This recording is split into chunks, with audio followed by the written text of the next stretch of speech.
Chapter 3 जो है हमारा एंडी बट वाला, उसमें अगर हम आए तो वेरी बेसिक थिंग्स जो हमने पहले डिस्कस की हुई हैं उन्हीं के ऊपर हम मजीद डिस्कशन जो है वो अपनी कंटिन्यू करते हैं आज। सब लोगों को चैप्टर 3 नजर आ रहा है?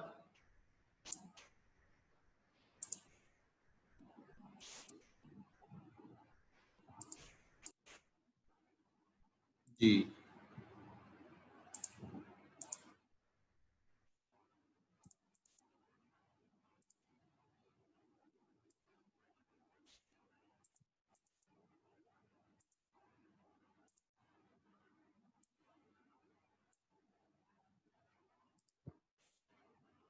ओके।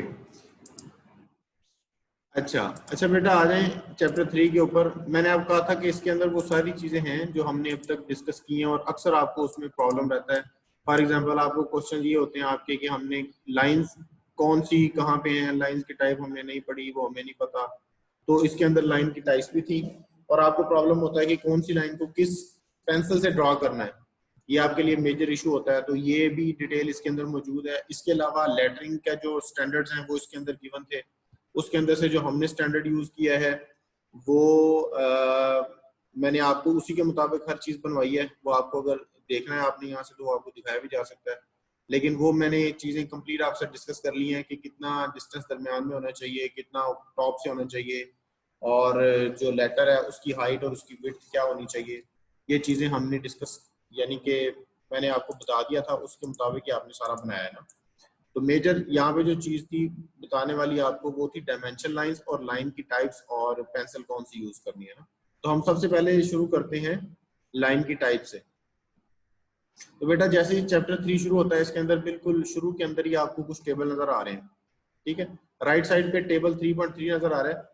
इसमें ये आपको बता रहा है कि जो इनिशियल वर्क और कंस्ट्रक्शन लाइन की आपने एच पेंसिल से ड्रॉ करनी है। आपको मैंने एच बी पेंसिल आपसे मंगवाई है तो एच बी पेंसिल आप यूज करेंगे एच की जगह पे। अच्छा, वो बताता हूँ आपको कि इनिशियल वर्क और कंस्ट्रक्शन लाइन क्या है। उसके बाद आ जाए जी outline, dotted lines, section lines, dimension lines और एरो हेड के ऊपर। ये सारे आपने 2H पेंसिल से ड्रॉ करने हैं। तीसरे नंबर पे है सेंटर लाइन और सेक्शन लाइन, ये आपने 4H पेंसिल से ड्रॉ करनी है। ये मेजर थंब रूल है आपके पास जिसको आपने जो है ना अपने पास रखना है हमेशा पेंसिल के डिसीजन के मामले में कि कौन सी पेंसिल किस काम के लिए इस्तेमाल करनी है। अब मैं आपको बताता हूँ इनिशियल वर्क और कंस्ट्रक्शन वर्क क्या है। बेटा इनिशियल वर्क और कंस्ट्रक्शन वर्क, अगर आप नीचे आओ तो आपको ना इसके अंदर कंटिन्यूस थिक लाइन और कंटिन्यूस वाइट लाइन की जो है ना वो रिप्रेजेंटेशन भी नजर आ रही है और आगे इसकी जो है ना वो जनरल एप्लीकेशंस भी लिखी हुई है। तो आपने जब भी आपने कोई भी ड्राइंग शीट के ऊपर काम शुरू करना है यानी इनिशियल वर्क करना है वो सारा आपने एच बी पेंसिल से करना है। फॉर एग्जांपल जो आप बॉर्डर लाइन जो सबसे पहले वो आपने एच बी पेंसिल से लगानी है, पहली बात। उसके बाद जब आप टाइटल ब्लॉक जाते हो, टाइटल ब्लॉक पे जो लाइंस लगती हैं जो पहले लगती हैं, आप 9 11 9 9 9 के डिस्टेंस के ऊपर जो लाइंस लगा रहे होते हैं वो आपने थिक एच बी पेंसिल से लगानी है। ठीक है बेटा, उसके बाद जो उनके बॉर्डर लगते हैं 1 mm और 2 mm के ऊपर वो सारे आपने लगाने हैं 2H पेंसिल के साथ। ठीक है जी, और जो राइटिंग करनी है सारी वो आपने करनी है 2H पेंसिल के साथ। यानी मेन जो एच बी पेंसिल का काम है वो एक तो बॉर्डर लाइन बनाना है, दूसरा टाइटल ब्लॉक के अंदर जो थिक लाइंस हैं, जो मेन लाइंस हैं, बॉर्डर की बात नहीं कर रहा, जो मेन लाइंस हैं वो अपने एचबी पेंसिल से बनानी है। इसके अलावा आपने पूरी ड्राइंग के अंदर जहां भी कोई भी विजिबल फीचर आपने ड्रा करना है, यानी आप सॉलिड लाइन ड्रा कर रहे हो, आपको सामने फीचर नजर आ रहा है, कोई एज नजर आ रहा है, वो आपने ड्रा करना है तो आपने एच बी पेंसिल के साथ ड्रा करना है। ठीक है बेटा, ये बात आपने सबसे पहले ज़हन में रख लेनी है। इसके बाद आती है 2H पेंसिल, बस इसके अलावा एच बी करनी है।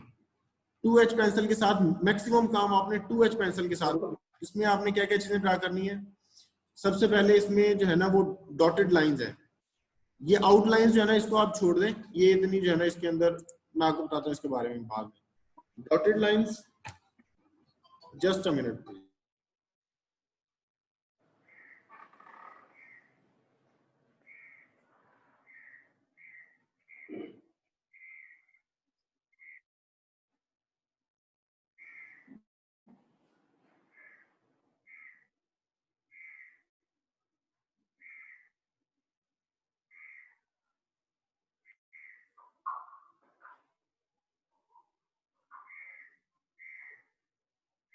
हाँ जी, तो बेटा अब मैं आपको इसको देखें जरा, इसमें किसी का क्वेश्चन है तो मुझे बताएं पहले।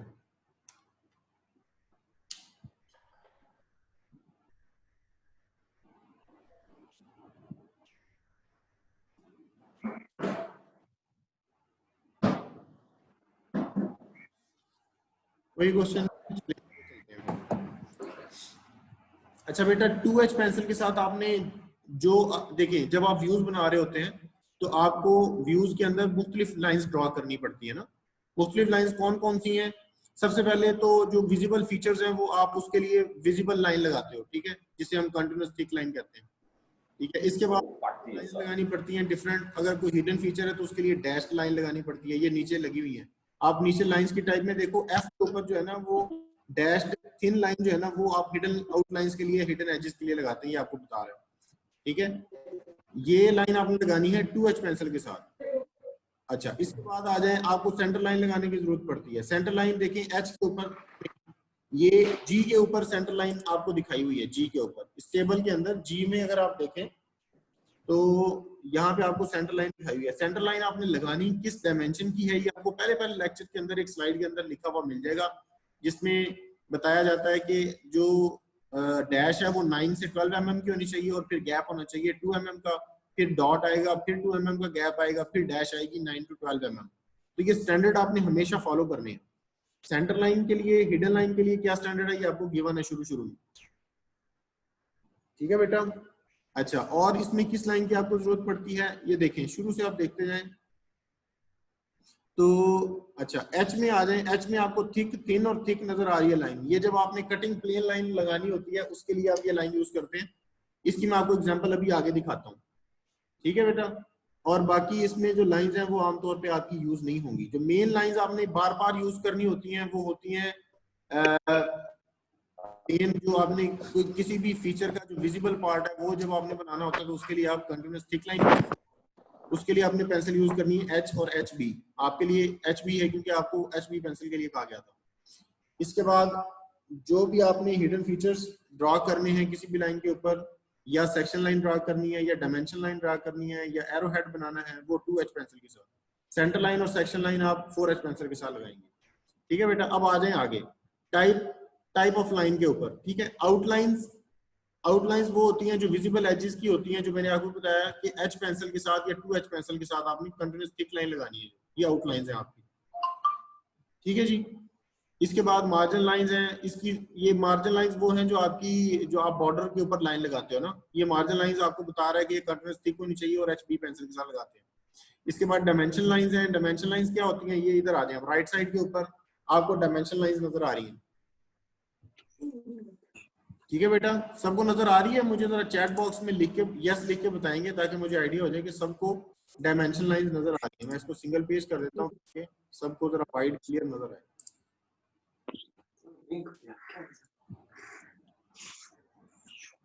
जी, okay.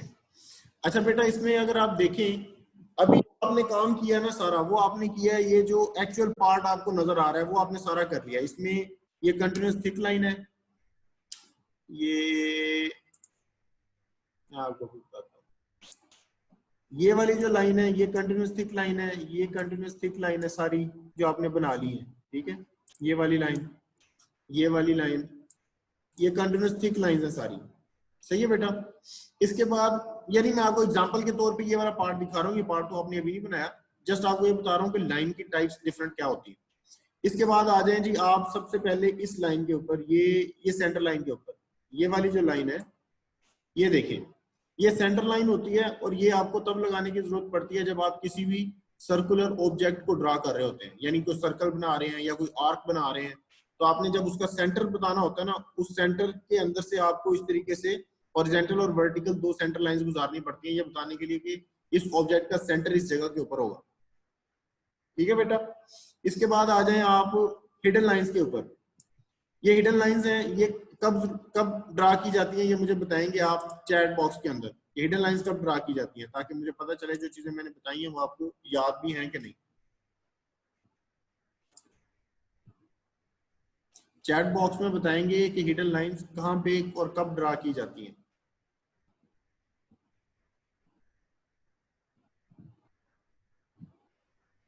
To show the hidden features, hidden features के लिए, हिडन फीचर को शो करने के लिए। यस, बिल्कुल ठीक है।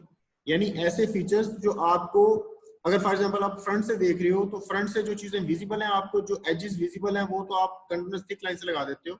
जो आपको नजर नहीं आ रहे फीचर्स लेकिन एक्चुअली पार्ट के अंदर मौजूद हैं, उनको शो करने के लिए आपने हिडन लाइंस लगानी होती है, और हिडन लाइंस आपको दिखा रहा है कि किस कहाँ कहाँ पे हिडन लाइंस है। इसके बाद आप आ जाएं, ये जो लाइन है ये भी सेंटर लाइन है, ठीक है। जब आप फ्रंट के अंदर कोई होल नजर आ रहा है तो वहां पे सेंटर शो करना होता है। जब आप साइड से कोई सर्कुलर ऑब्जेक्ट या सर्कुलर या होल या आप कोई भी ऐसी आर्क देख रहे हैं जो आप फ्रंट पे नजर नहीं आ रही लेकिन हिडन फीचर में वो मौजूद है, तो उसके सेंटर के लिए एक सेंटर लाइन इस तरीके से सिर्फ सिंगल लगा देते हैं, ठीक है बेटा। इसमें जो है ना आपने देखना है, अगर फ्रंट से कोई सर्कल नजर आ रहा है तो उसके सेंटर के ऊपर हॉरिजॉन्टल और वर्टिकल लाइंस होनी चाहिए, सेंटर लाइंस। और अगर कोई हिडन सर्कुलर ऑब्जेक्ट है तो उसके सेंटर से गुजरती हुई एक सेंटर लाइन लगाने की जरूरत होती है। अच्छा, इसके बाद आप आ जाए आउटलाइन, ये सारी आपको मैंने बता दी, सेंटर लाइन बता दिया। कटिंग प्लेन लाइन के ऊपर आ जाए। कटिंग प्लेन लाइन क्या होती है?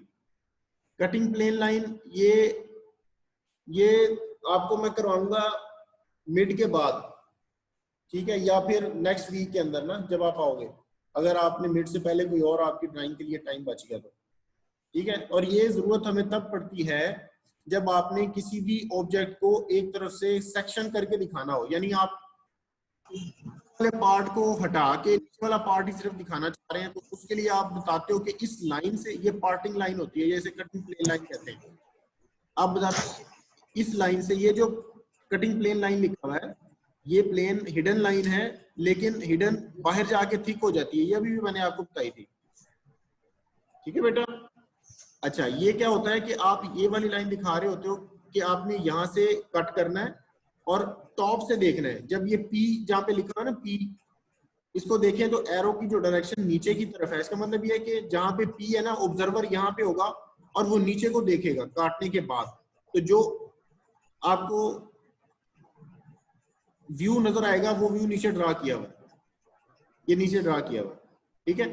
तो हिडन लाइंस यानी कि जो कटिंग प्लेन लाइंस हैं वो आपको ये बताती हैं कि किसी भी ऑब्जेक्ट को कट करने के बाद आपने इसका व्यू ड्रा करना है, ठीक है, और वो व्यू नीचे ड्रा,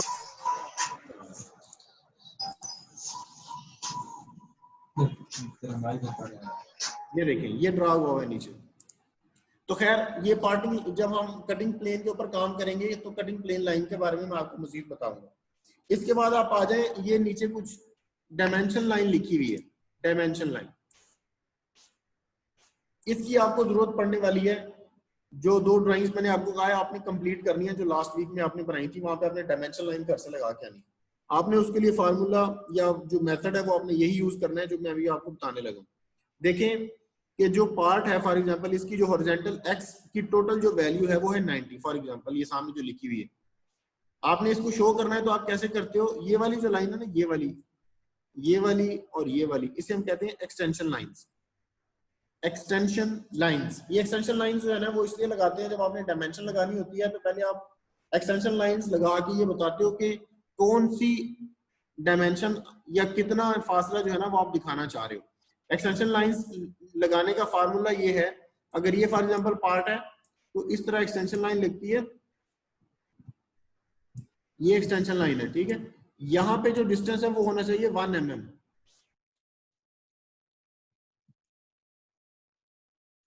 ठीक है, और ये जो टोटल इसका डिस्टेंस है वो होना चाहिए 12 mm। ये बेटा नोट करते जाएं साथ साथ, ये आपको, आपने घर में काम करना है तो आपको इसकी जरूरत पड़ेगी, ठीक है। एक्सटेंशन लाइन एक इस तरफ और एक, दो लाइंस लगती हैं, यानी इन्हें हम एक्सटेंशन लाइंस कह रहे होते हैं, ठीक है। ये मैंने आपको बता दिया, यहाँ पे आपने जो गैप छोड़ना है वो 1 mm है और जो लाइन की लेंथ है वो 12 mm। फिर यहाँ पे आपने ये करना है, ये जो एक्सटेंशन लाइन लगी हुई है लंबी सी, जिसमें दोनों साइडों पे एरो हेड है जिसके ऊपर 90 लिखा हुआ है, इसको इसके ऊपर गौर करें। ये इस तरीके से आपने ये लाइन ऐसे सीधी ड्रॉ करने के बाद यहाँ पे एरो हेड लगाना है,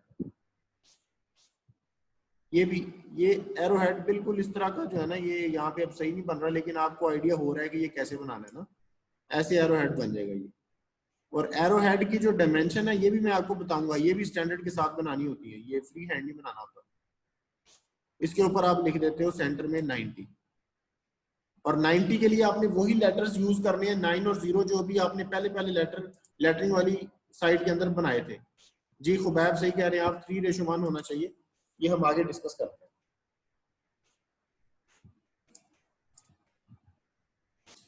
अच्छा आगे चलते हैं जी। डायमेंशन लाइंस जो है वो आपको मैंने बता दिया, इसके ऊपर दोनों साइडों पे एरो हेड होता है, और एरो हेड जो है ना, ये इसकी जो डायमेंशंस हैं एरो हेड, यानी ये जो एरो हेड है इस तरीके से जो बना हुआ है, इसकी ये वाली जो डायमेंशन है, ये वाली, ये अगर x हम ले लें तो ये जो टोटल है ये होनी चाहिए 3x। ठीक है, यानी अगर आप इसे 2 mm का 1 mm का बना रहे हैं, आपने 1 mm ही बनाना है इसको, बल्कि 1 mm तो बहुत छोटा हो जाता है, ये आप बनाए 1.5 mm या 2 mm का बनाना चाहिए आप।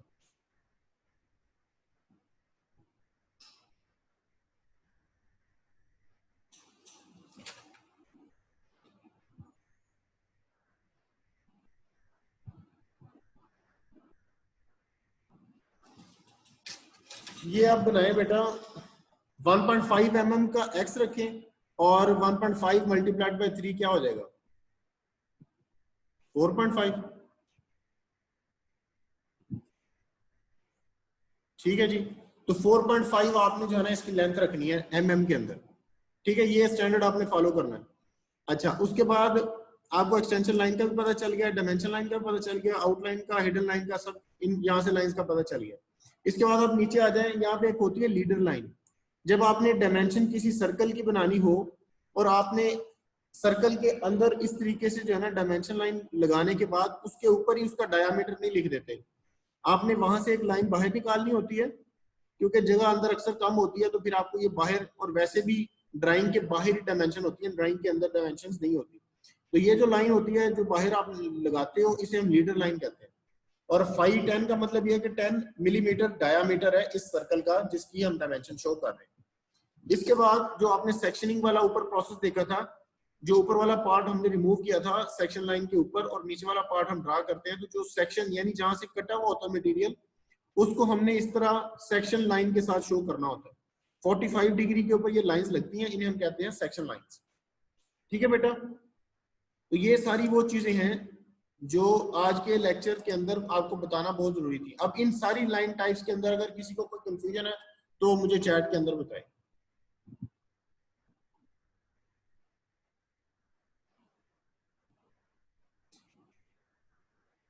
जी उस्मान,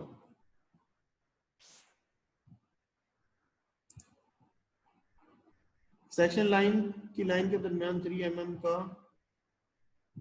गो हो।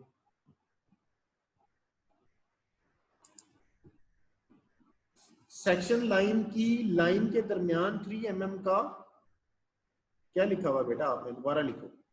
उसके बाद है जी डिस्टेंस या गैप।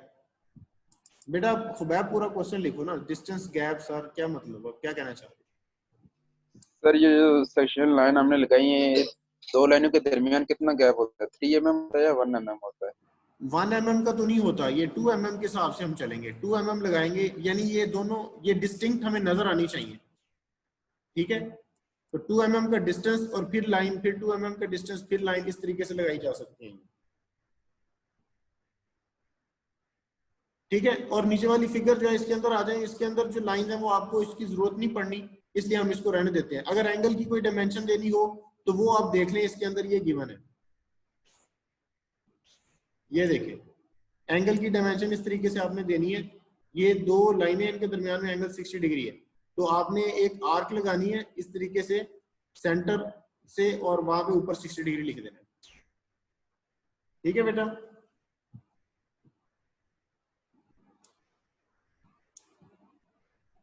चलें अब हम चलते हैं नेक्स्ट हमारे पास ये इनकी ना आप डिटेल्स लिखी हुई है सारी, अगर आपको डिटेल में पढ़ना चाहे आप में से तो वो मतलब पढ़ सकता है, कोई मेजर इशू इसमें नहीं आना चाहिए।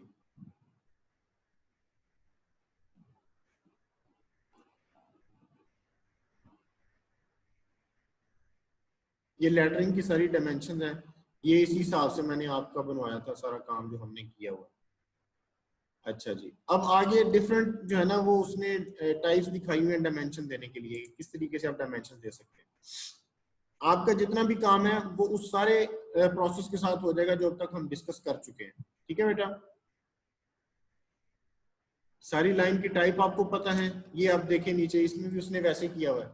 एरो हेड के लिए चौथे नंबर पे आप देखें क्लोज्ड एंड फिल्ड, ये वाला जो है ना मेथड, ये हमने यूज करना है, क्लोज्ड एंड फिल्ड। यानी इसके अंदर अगर आप देखें तो वही सेम, ये बल्कि ऊपर दिया भी हुआ है इसने, कि जब आपने ये देखें, इसे अगर पढ़ें तो ये आपको बता रहा है अगर ये इसकी विड्थ x है तो इसकी लेंथ 3x होनी चाहिए। सही है जी। और जो ये वाला जो मेथड है ये हमने यूज करना है, क्लोज एंड फील्ड वाला। ये वाले एरोज आपने बनाने हैं सारे, यानी जिस तरह के आपको लेफ्ट साइड पर नजर भी आ रहे हैं, सेम डायमेंशनिंग हमने ऐसे इसी तरीके से करनी है। ये देखिए एक ऑब्जेक्ट है जिसकी इसने टोटल जो है ना वो डायमेंशन दिखाई हुई है पूरे ऑब्जेक्ट की, ये है डायमेंशन लाइन। डायमेंशन लाइन आपको दिखा रहा है, एरो हेड बने हुए हैं दोनों साइडों पे, एक्सटेंशन लाइन आपको दिखा रहा है और 96 ऊपर लिखा हुआ है। यानी ये एक ऐसा ऑब्जेक्ट है जिसके अंदर दो होल्स बने हुए हैं और हम फ्रंट से देख रहे हैं तो होल हमको फ्रंट से नजर नहीं आ रहे, टॉप से नजर आएंगे। ये टॉप पे देखा, दो होल नजर आए, उनके दरमियान सेंटर लाइंस लगाई। ठीक है जी। और जो होल है, अच्छा दो होल्स हैं और डायमेंशन एक के ऊपर दी हुई है। ये देखें, आपने कभी भी डायमेंशंस को रिपीट नहीं करना। ठीक है, यानी अगर सेम सर्कल है तो ऐसा नहीं करना कि दोनों के ऊपर डायमेंशन दे दिए। डायमेंशन रिपीट नहीं करते, ये बात ध्यान में रखनी है। और इसके अलावा एक और रूल होता है कि जो विजिबल लाइंस हैं उनके साथ डायमेंशन देनी है आपने। ऐसा नहीं करना कि हिडन लाइन या सेंटर लाइन या उनको रेफरेंस लेके आप वहां से जो है ना वो डायमेंशन दें। जो हिडन फीचर्स हैं उनके ऊपर डायमेंशंस नहीं देनी, जहां से विजिबल है फीचर्स उसके ऊपर डायमेंशंस देनी है। ठीक है बेटा। और फ्रंट व्यू आपने वो लेना होता है जहां से मैक्सिमम फीचर्स विजिबल होते हैं। मैक्सिमम फीचर्स जहां से विजिबल होते हैं वो हमने फ्रंट व्यू लेना होता है। ठीक है जी। अब आ जाए आगे, लीडर लाइन का पता चल गया आपको, डायमेंशन लाइन का, एक्सटेंशन लाइन का, एक्सटेंशन लाइन लगानी कैसे है वो भी आपको फार्मूला पता चल गया। ठीक है, 1 mm का गैप और आगे से फिर जो है ना 12 mm। और ये बात जो है ना, ये एक और चीज है, ये भी आपने ध्यान में रखनी है, वो ये है कि जो डायमेंशन लाइन है, ये देखें, ये जो डायमेंशन लाइन लगी हुई है, ये जो डायमेंशन लाइन है ये और ये वाली जो लाइन है एंड, इन दोनों के दरम्यान में डिस्टेंस 3 mm होना चाहिए।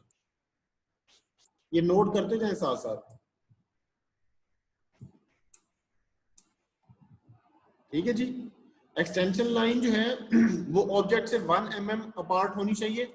एक्सटेंशन लाइन की लेंथ 12 mm होनी चाहिए और एक्सटेंशन लाइन के बिल्कुल एंड से 3 mm पीछे आके फिर आपने डायमेंशन लाइन लगानी है। दोनों तरफ से ऐसे ही करेंगे। और एरो हेड की आपको डायमेंशन भी पता है, उसके हिसाब से आपने डायमेंशनिंग करनी। तो क्लियर हो गया बेटा? अब किसी को इसमें कंफ्यूजन है तो वो बताए। ये बात मेरा ख्याल है मैंने जितनी एक्सप्लेन कर दिया, इसके बाद अब किसी का क्वेश्चन होना नहीं चाहिए इसमें। आगे भी इसमें डिफरेंट एग्जांपल्स इसने दिखाई हुई हैं किस तरीके से आपने डायमेंशन लगानी है। देखिए डिफरेंट एग्जांपल्स आपको नजर आ रही हैं। ये सेंटर ऑफ द सर्कल से किसी एक साइड के ऊपर उसने डिस्टेंस दिखा दिया 60, तो दूसरी साइड पे भी सॉरी 30, यानी इसकी मैं बात कर रहा हूँ, हम इसके ऊपर ट्रिक लगा देते हैं ये। ठीक है, इसमें क्या आपको नजर आ रहा है, ये जो 30 लिखा हुआ है, सेंटर ऑफ द सर्कल से किसी एक साइड का जो टोटल डिस्टेंस है वो 30 mm है। यही डिस्टेंस ऊपर भी इस साइड पे भी होगा, इस साइड पे, लेकिन वो यहाँ पे दिखाया नहीं हुआ क्योंकि वो अंडरस्टूड है कि वो सेंटर के अंदर होल बना हुआ है। अच्छा, उसके बाद यहाँ पे ये देखें, ये इसने 12 दिखाया, 20 दिखाया हुआ है, ये टोटल इसने 50 बताया हुआ है। अब देखें दो डायमेंशन अगर आपने साथ में एक ही एक्सटेंशन लाइन के ऊपर लगानी हो तो वो कैसे लगाते हैं। पहली लाइन आपने 12 mm की लगा ली, पहली एक्सटेंशन लाइन को यूज करते हुए आपने डायमेंशन लाइन 20 की लगा दी। उसके बाद उसी लाइन को एक्सटेंड करते हैं आगे 12 mm और फिर आपने 3 mm छोड़ के एक्सटेंशन ये डायमेंशन लाइन लगानी है 50 वाली। ठीक है बेटा, तो एक्सटेंशन लाइन एक ही यूज करते हुए एक से ज्यादा दफा भी आप डायमेंशंस लगा सकते हैं। सही है। और ये देखें, सर्कल की डायमेंशन लगानी है तो आपने किस तरीके से लगानी है, सर्कल के अंदर आपने डायमेंशन लाइन लगानी है और उसको लीडर लाइन से मिलाना है।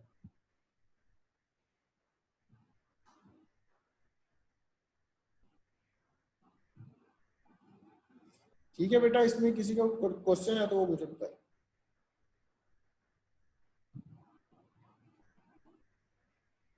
सर वो बताइएगा जो आप कहते कि डायमेंशन लाइन के ऊपर दूसरी भी साथ ही लगानी है, वो रिपीट कर दीजिएगा एक दफा।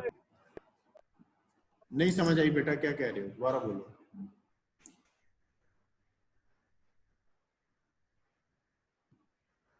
दोबारा बोलो बेटा, क्या कह रहे हो। सर वो आप जितना बता रहे हैं 50 वाली डायमेंशन लिखी हुई है, फिर 20 वाली, तो आपने कहा था वो ये वाला रिपीट कर दीजिएगा कि मतलब एक के साथ हम 2 भी लगा सकते हैं डायमेंशन लाइन। हाँ, ये मैं आपको बता रहा हूँ ना कि एक एक्सटेंशन लाइन को यूज करते हुए उसी को एक्सटेंड करके आप ये 2 डायमेंशन लाइन अलग अलग लगा सकते हैं। ये जो 20 वाली डायमेंशन लाइन है, ये आपने यहाँ से एक्सटेंशन लाइन जो पहले बनाई 12 mm की, फॉर एग्जांपल यहाँ तक आई होगी, वहां पे 3 mm छोड़ के आपने पहली डायमेंशन लाइन लगा दी, ठीक है। उसके बाद अगर आप आओ नीचे तो आपने एक और 50 की डायमेंशन लगानी है, तो आप उसी लाइन को आगे एक्सटेंड करोगे, 12 mm आगे मजीद लगाओगे और फिर यहाँ से 3 mm छोड़ोगे इस जगह से और फिर एक और डायमेंशन लाइन लगा दोगे। ये मैं आपको जस्ट बता रहा हूँ और इसमें कोई टेक्निकल अच्छा, अगर सर्कल बड़ा हो और सेंटर में आप उसकी डायमेंशन शो कर सकते हैं, फॉर एग्जांपल ये जो यहाँ पे 80 लिखा हुआ है, तो ये भी पॉसिबिलिटी है, इस तरीके से भी दिखाया जा सकता है। ये छोटा सर्कल है, इसके अंदर आप प्रॉपरली लिख नहीं सकते, इसलिए आपने यहाँ पे ऊपर लीडर लाइन के साथ दिखा दिया हुआ है ना। और अगर बड़ा सर्कल हो और दरमियान में अच्छी खासी जगह हो, आप आराम से लिख सकते हैं और विजिबली नजर आ सकता है, तो फिर आप दरमियान में भी लिख सकते हैं। सही है जी। अच्छा, और आगे आ जाए। सर फाई लिखने का क्या मतलब है? फाई का मतलब होता है डायामीटर।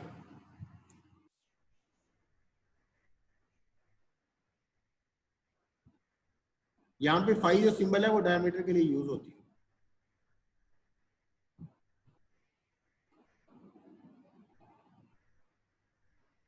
ये देखिए, ये कुछ रूल्स लिखे हुए हैं, ठीक है जी। इन रूल्स को अगर हम पढ़ें तो हमें कुछ चीजें जो है ना मजीद क्लियर होंगी। जनरल रूल्स फॉर डायमेंशनिंग, ये पढ़ें 3.7 के ऊपर। Dimensioning should be done so completely that further calculation और अजम्पशन ऑफ एनी डायमेंशन और direct measurement from the drawing is not necessary.